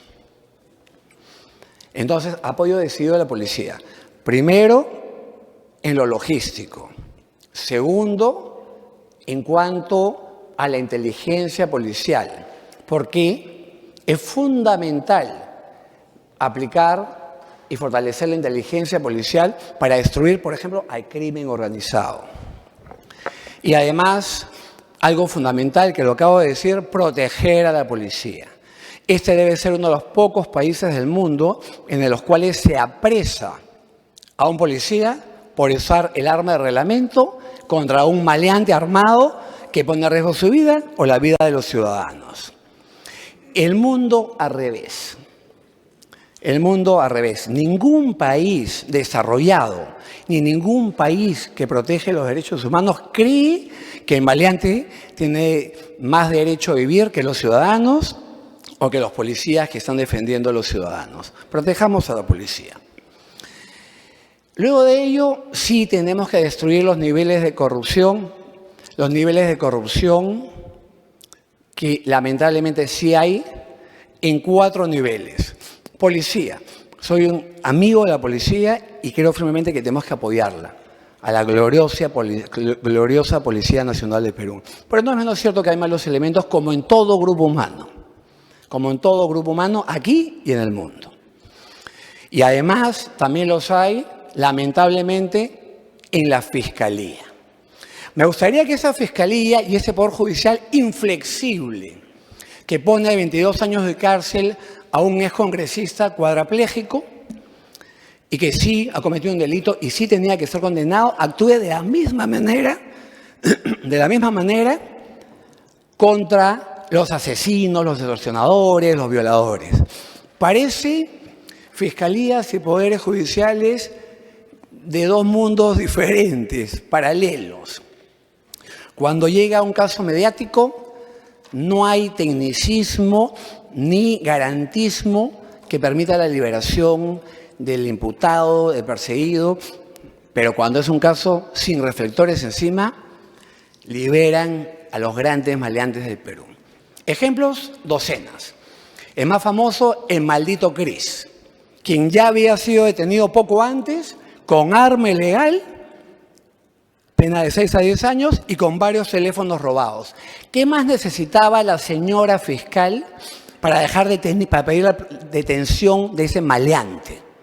Bueno, no pidió la detención al juez, lo liberó. La historia ya la conocemos. Luego de ello, cuando la policía va a capturar a este señor, que es mucho decirle señor, hay una balacera. El maldito Cris muere y se captura a 2 cómplices. 2 cómplices que tienen la absorción atómica positiva. O sea, la prueba científica demuestra que estos señores han disparado. Prueba científica. Y tenemos 4 policías con heridas de bala de la balacera. ¿Qué hizo este otro fiscal? Los liberó. Porque dijo que el documento policial había llegado 2 horas tarde. Seguramente esta mujer, que no merece ser fiscal, ¿no? Está segura ella y sabe que la posibilidad de que estos maleantes se encuentren con su propia familia es muy baja. Pero la posibilidad de que se encuentren con la familia de otro es absoluta, porque se dedican a eso diariamente. ¿Qué ha pasado con esas 2 fiscales? Absolutamente nada. La que suelta a los cómplices fue sancionada, y la sanción ¿cuál fue? Cambiarla de fiscalía. Esa no es una sanción, es un saludo a la bandera. Entonces es momento de hablar también de esas cosas, Y luego, para remate, los detenidos, los presos se van a un INPE altamente corrupto. De forma milagrosa, te llaman desde Piedras Gordas 1, un penal con bloqueadores telefónicas. De forma milagrosa, los bloqueadores son apagados por momentos y todos pueden llamar. ¿No es cierto? Para seguir extorsionando, para seguir dando órdenes de matar y seguir delinquiendo desde el penal. Entonces sí, tenemos que también hablar de la corrupción. Así como se persigue y se apresa al político corrupto, es hora de también perseguir y apresar al magistrado corrupto. Porque si no lo hacemos, la inseguridad ciudadana del Perú no va a mejorar. Creo, por ejemplo, que sí tenemos que elevar el plazo de detención policial. Lo escuché el otro día a Felipe Castillo, mi colega, y piensa lo mismo. Para que nunca más un fiscal diga, lo tuve que soltar porque llegó el documento policial tarde. Antes la detención policial era 24 horas. No podías quedártelo 2 días. Pero hoy se cambió la ley y se puede 2 días. ¿Por qué no lo cambiamos a 10? A 15. A lo que sea necesario para que la policía tenga tiempo de hacer su labor y ni un maleante más vuelva a las calles a matar a quienes amamos. El tema de elevar penas, repito, no creo que las penas por sí mismas vayan a funcionar, ni las leyes por sí mismas no van a funcionar. Pero sí creo que las leyes son un acompañamiento necesario e imprescindible en esa labor. Por ejemplo, vuelvo a lo mismo, elevemos la pena de prevaricato. Aquel juez que no tenga cómo explicar que soltó aquel fiscal que no tenga cómo explicar que soltó al maldito Cris, debe ser pues apresado, ¿no es cierto? Y la pena es muy baja. Más allá de eso, otros delitos. Hablemos pues de la receptación. Todo el Perú sabe dónde venden robado y no pasa nada. Algunas modalidades de receptación tienen penas muy bajas, pero otras, como la receptación de teléfonos, de 4 o 6 años. Podríamos detenerlos a todos. Y ahí la prueba de que a veces la ley no basta. Pero igual hay que subirla. ¿Por qué de 4 a 6? ¿Por qué no de 10 a 20? ¿Por qué no comenzar a hacer de mano firme y dura, absoluta, contra ellos que son claramente, lo repito, nuestros enemigos, de cada uno de ustedes, nuestros enemigos? Luego de ello, sí, más cárceles por supuesto, pero ¿qué preocupa cuando hablamos de cárceles? Que el Estado peruano se ha convertido en una tortuga para hacer una obra. Entonces, si comienzan hoy a hacer una cárcel y van a acabarla en 10 o 20 años, la verdad es demasiado tarde. Hay que agilizar los procesos. Cambiemos también las normas para poder hacer las cosas más rápido. Hay tanta traba anticorrupción para que los funcionarios públicos no roben al hacer las obras, que finalmente a veces las obras nunca llegan. Las trabas no pueden ser tan perjudiciales que dejan a los peruanos sin obras y sin cambios positivos para sus vidas. Pero digo claramente, acá también tenemos que dejar una idea equivocada y errada. ¿Cuál es? Ese famoso tema de la rehabilitación. Nuestra Constitución, nuestro Código Penal y nuestro Código de Ejecución Penal hablan... Sí, me quedan unos 5 minutos, por favor. La Constitución, el Código Penal y el Código de Ejecución Penal hablan de que la condena es para rehabilitar. Dejémonos pues de romanticismos y de mentiras. La pena es, como en muchos países desarrollados, para castigar.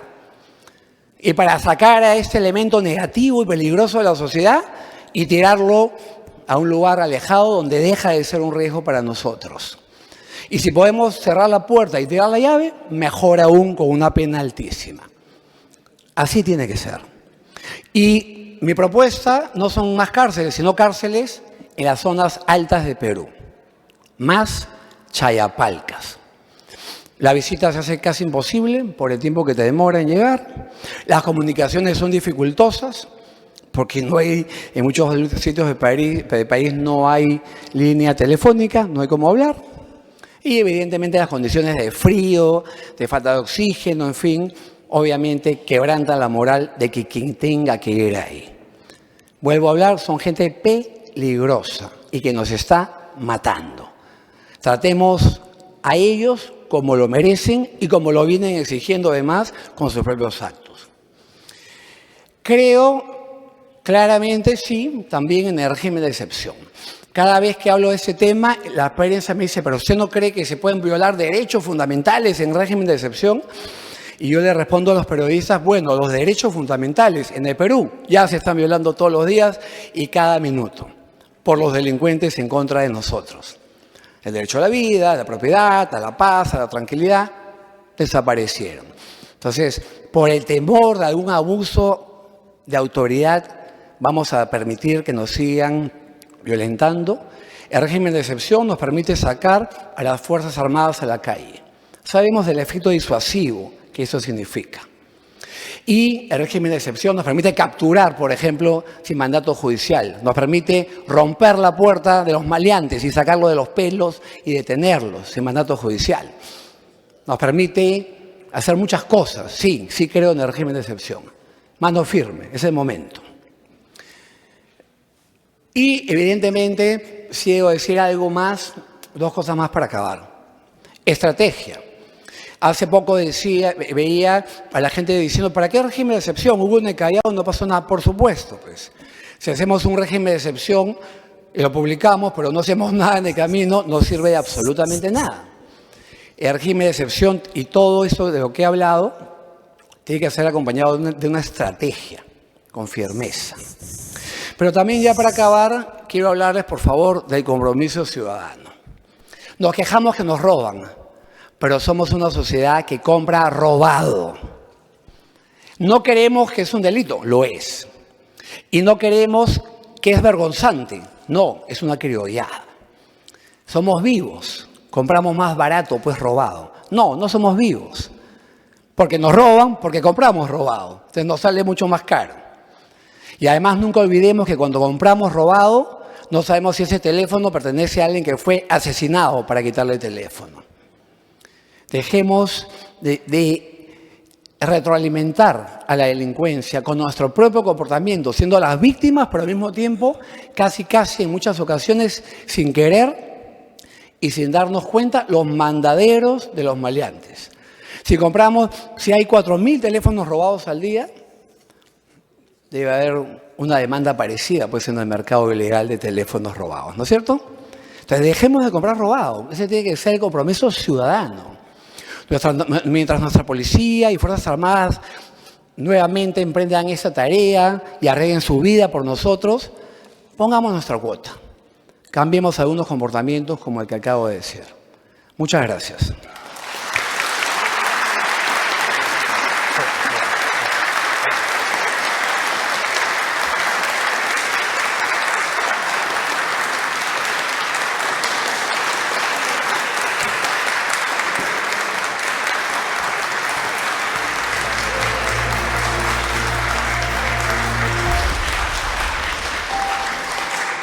Bien, muchísimas gracias por la exposición al señor alcalde Francis Allison, alcalde distrital de Magdalena. A continuación, vamos a dar paso al señor organizador de este evento, congresista Alejandro Muñante Barrios. Bien.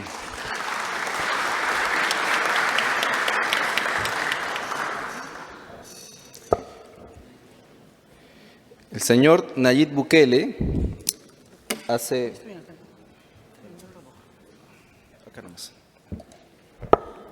Muy bien. El señor Nayib Bukele hace unos días realizó una encuesta en Twitter. ¿Plan Bukele en el Perú?, preguntó, ¿no? Obviamente sabemos cuál fue la respuesta contundente que tuvo, ¿no? 93% dijeron que sí. Más de 85.000 votos por Twitter. Y la pregunta que nos hacemos es, ¿se puede realmente hacer o implementar un plan Bukele en el Perú? Algunos especialistas dicen que no, otros dicen que sí. Nosotros consideramos que todo lo bueno se aprende, que todo lo que es correcto uno lo ve como una referencia. Por supuesto, somos conscientes de que las realidades no son las mismas. El mismo alcalde de Santa Ana dijo claramente que El Salvador es un país pequeño, 6 millones de habitantes, ¿no es cierto? Es otra realidad, otra demografía, otra, digamos, incluso la propia zona geográfica es completamente distinta. Sin embargo, lo que sí hay allá y que lo que nos falta acá es voluntad política. Y la voluntad política es la que nosotros tenemos que impulsar muchas veces. Y si tenemos que presionar y realizar un trabajo de fiscalización, se tiene que hacer. Y qué bueno que en esta oportunidad tengamos aquí congresistas de la República, tengamos alcaldes, tengamos regidores, tengamos el embajador del mismo El Salvador, tengamos personas especializadas e involucradas con la lucha contra la inseguridad ciudadana. Y es que eso es lo que tenemos que lograr, que todos se involucren. Por eso el día de hoy solicité públicamente a la presidenta Dina Boluarte para que de una vez convoque a una reunión con todos los poderes del Estado y todos los organismos, alcaldes, gobernadores regionales, y que de una buena vez se haga un bendito plan. Porque presentando iniciativas con facultades de aquí del Congreso hacemos nuestro esfuerzo, por supuesto que sí. Algunos, claro está, no todos. Sin embargo, cada uno disparando por su lado, poco o nada se va a hacer. El Salvador es una muestra de eso. Se pusieron de acuerdo las autoridades. Salieron los que tenían que salir, los que obstaculizaban, ¿no es cierto?, los proyectos. Aquí todavía convivimos con aquellos que se valen de la delincuencia y porque encuentran en la delincuencia muchas veces una forma de financiamiento. Ahí están las ONGs. Esas ONGs que nadie sabe de dónde viene su dinero, que no le rinden cuentas a nadie, que no pagan impuestos, pero que ponen la agenda política en nuestro país. Esas ONGs que después defienden terroristas y nos dicen a nosotros qué es lo que tenemos que hacer cuando en sus narices matan a la población. Esa gente no puede dictarnos más las cosas que debemos hacer. Y creo que en El Salvador, repito una vez más, ha sido una gran muestra de que con unidad, con voluntad política, se pueden hacer las cosas. Y entonces yo creo que sí es posible tomar lo bueno y aplicarlo en nuestro país. Pero para eso se necesita la lucha y la articulación de todos los sectores políticos del país. Desde quienes hacen las leyes hasta quienes las aplican y aquellos que sancionan a quienes no las cumplen. Y eso es lo que tenemos que lograr. Ojalá que la presidenta Dina Boluarte me escuche, pueda convocar al CONASEC, pueda convocar a un Consejo de Estado si es posible, llámenle el nombre que quieran, pero se tiene que lograr una reunión para elaborar un plan y a partir de ahí comenzar a formular las iniciativas que se tienen que hacer e involucrar a todos los sectores, porque en la lucha contra la inseguridad ciudadana no hay color político, a todos nos interesa, sin importar en la ideología que tengamos, porque es un enemigo transversal a todos aquellos que quieren lo mejor para el país. Y desde el Congreso, por supuesto, se han presentado, se han aprobado algunas iniciativas bastante interesantes, como por ejemplo la ley que modifica el decreto legislativo 1350 sobre migraciones en el marco de la seguridad ciudadana. También se ha aprobado la ley que declara de interés nacional que las organizaciones de motociclistas puedan apoyar en la seguridad ciudadana. También, por ejemplo, la ley que modifica justamente el decreto de migraciones a fin de establecer la cancelación de la calidad migratoria de extranjeros que cometan grave delito dentro o fuera del territorio nacional. Asimismo, la ley que modifica el artículo 381 del Código Penal que incrementa la pena para quienes cometan delito de nombramiento o aceptación indebida del cargo, etcétera, etcétera. ¿Aún falta mucho más? Por supuesto que sí. Al menos desde mi despacho estamos trabajando algunos interesantes proyectos. Hace poquito se publicó en el Diario Oficial El Peruano la ley que reduce la cuantía del delito de hurto, porque hasta hace días atrás se sancionaba el hurto como delito si es que el bien hurtado pasaba los 2.050 soles. O sea, un celular o una cartera que cueste 900 soles era considerada una falta. Y esta gente iba a la comisaría y nuevamente salía a las calles porque es una falta, pues. ¿Quién manda a la cárcel a una persona por faltas? Eso se acabó con la publicación de la ley que justamente nosotros impulsamos desde aquí, desde el Congreso. Asimismo, manifiesto mi voz de rechazo y lo dije delante de los ministros en la mañana, que observaron la ley que aprobamos aquí en el Congreso y conjuntamente con el congresista Gonza aquí presente, que ordena o facilita la expulsión inmediata de los ciudadanos extranjeros que cometan delito en nuestro país y que sean sentenciados a pena suspendida. Porque claro, los que cometen delitos graves se tienen que quedar a cumplir su pena y luego ser expulsados. Pero ¿qué pasa con aquellos que cometiendo un delito leve, como se dice, un delito común, son nuevamente puestos en las calles? Si no tienen arraigo, no tienen documentos, no tienen carga familiar, no tienen trabajo siquiera. Eso es volver a exponer a la ciudadanía nuevamente a la criminalidad. Y eso lamentablemente se observó por parte del Poder Ejecutivo. Esperemos que el Congreso de la República lo apruebe con insistencia en la brevedad posible.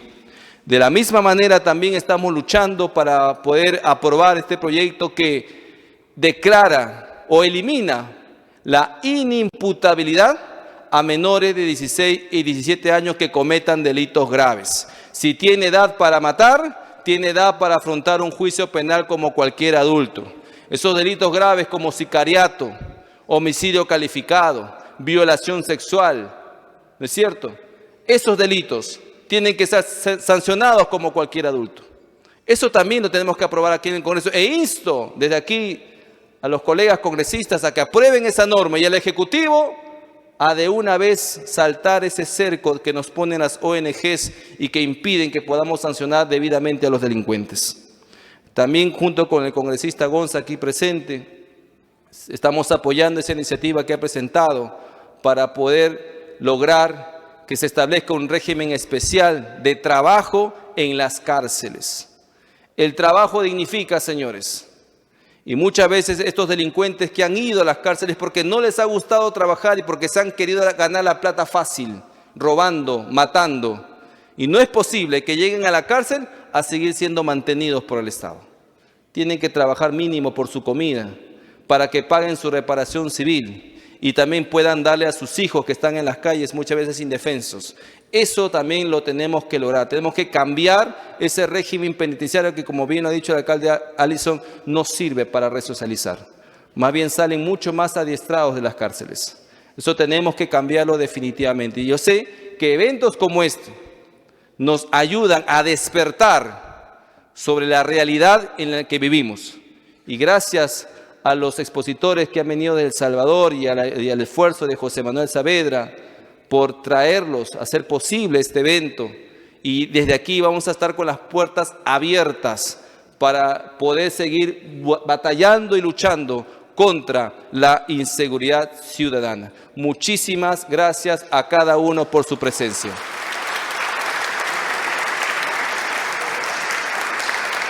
Vamos a terminar ya este evento, la hora ha avanzado. Agradezco por favor una vez más a cada uno de los asistentes. Disculpe si a alguien no se le mencionó alguna autoridad. Vamos a pasar con los reconocimientos de algunas autoridades aquí presentes para finalizar con una foto protocolar y nos gustaría por favor que puedan participar todos. Muchísimas gracias.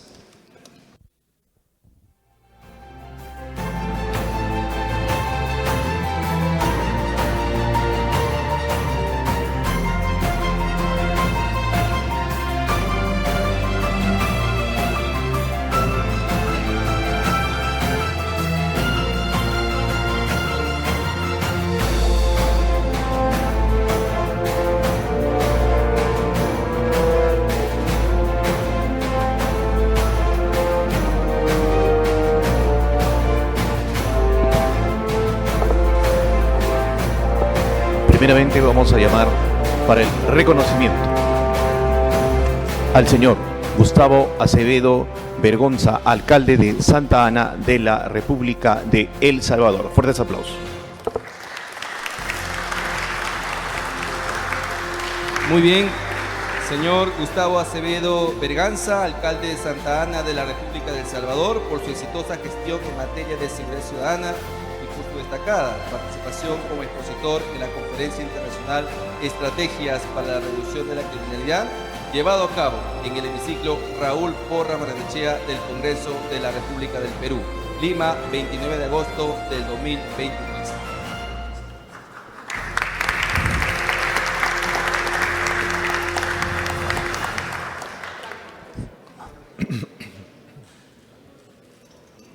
Asimismo, invitamos, por favor, al señor Luis Contreras Reyes, asesor del Gobierno de la República de El Salvador, especialista en seguridad. Señor Luis Contreras.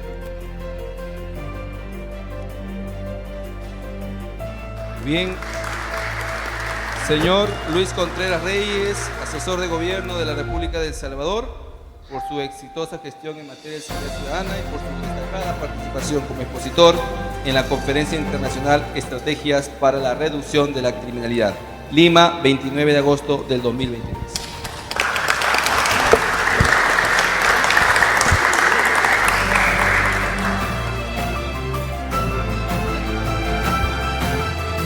Llamamos al señor César Sánchez, concejal del municipio de la República de El Salvador.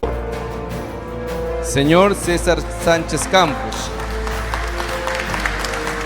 concejal del municipio de la República de El Salvador, por su destacada trayectoria en materia de seguridad ciudadana y su compromiso y experiencia y dedicación que contribuyen significativamente en la promoción de un entorno seguro para su localidad. Lima, 29 de agosto del 2023.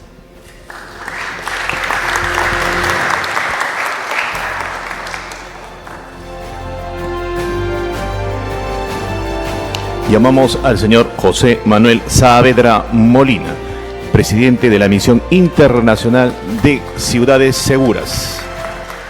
Muy bien, señor José Manuel Saavedra Molina, presidente de la Misión Internacional de Ciudades Seguras, por su destacada labor y liderazgo en materia de seguridad ciudadana, su compromiso y dedicación que impulsa la excelencia en la promoción de conocimientos en seguridad y prevención del delito. Lima, 29 de agosto del 2023.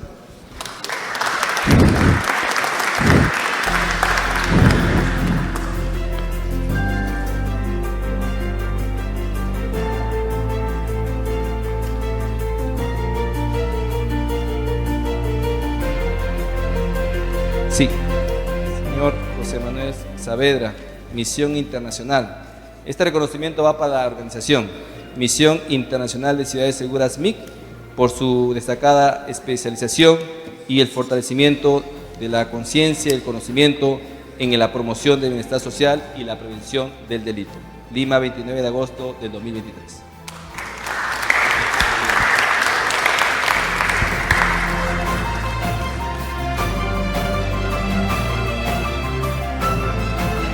Asimismo, llamamos al señor Andrés Ruano, alcalde del Cantón Tulcán de República del Ecuador.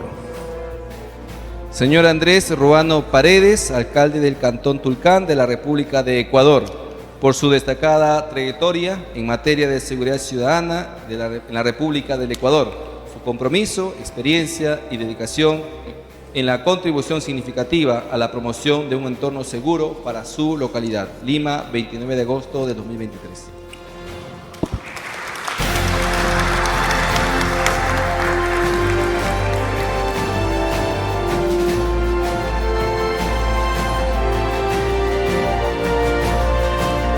Llamamos también al señor Fernando Vladimir Herrera, concejal del Cantón Tulcán de la República del Ecuador.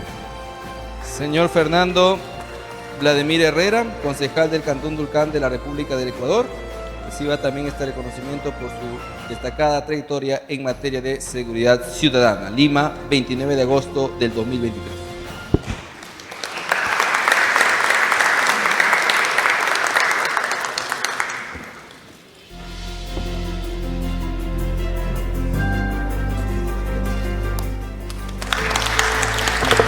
Llamamos a Carolina León Tobar. Ella es la directora de la CIT de la República del Ecuador. Fuertes aplausos.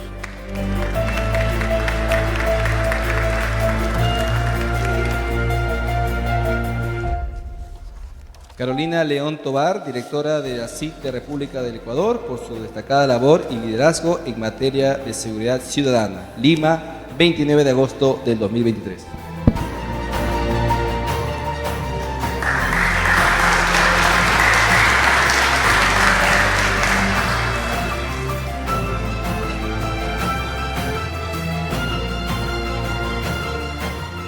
Y por supuesto a nuestro expositor, el señor alcalde de Magdalena, Francis Allison Oyaga.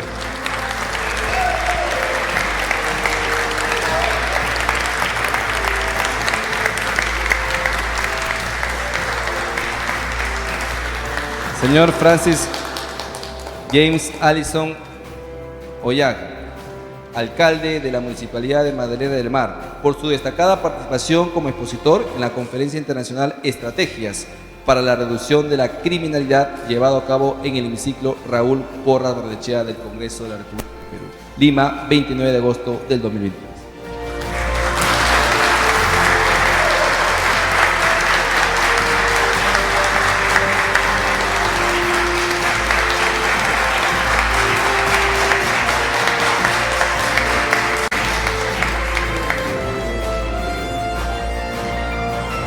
Buenas tardes con todos. Nosotros, como CID Perú, en la presidencia del señor José Manuel Saavedra, queremos entregar un reconocimiento también al congresista Alejandro Muñante.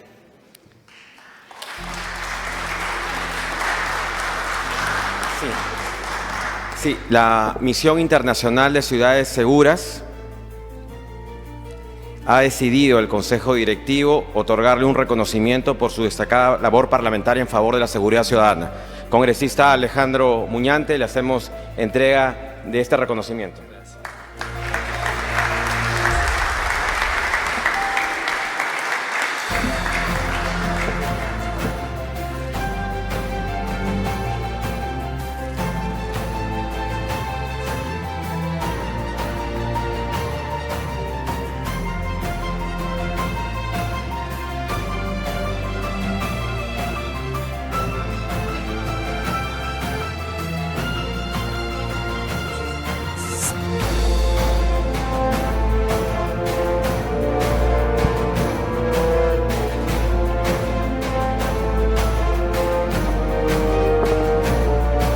Al señor Luis Contreras Reyes, especialista en seguridad ciudadana del Gobierno de El Salvador.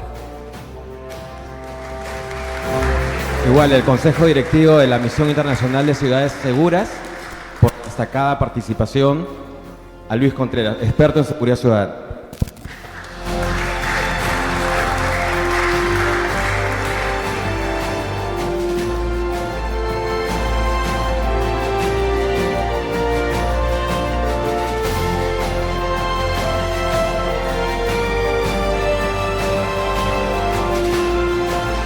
Llamamos al señor alcalde de la Municipalidad de Magdalena para hacerle entrega también del reconocimiento.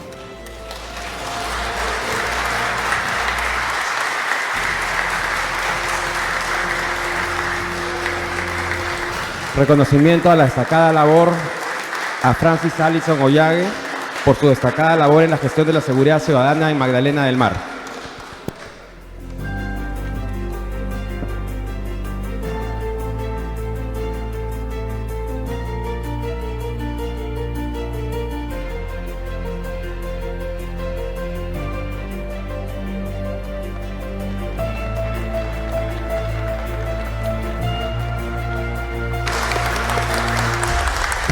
Bien, señoras y señores, de esta manera, la Conferencia Internacional Estrategias para la Reducción de la Criminalidad ha concluido. Vamos a invitar, por favor, nos ponemos de pie todos para la foto protocolar. Los señores miembros de la mesa se van a poner en la parte del centro, por favor, a los señores expositores. Mantengan sus lugares para, por favor, todos de pie.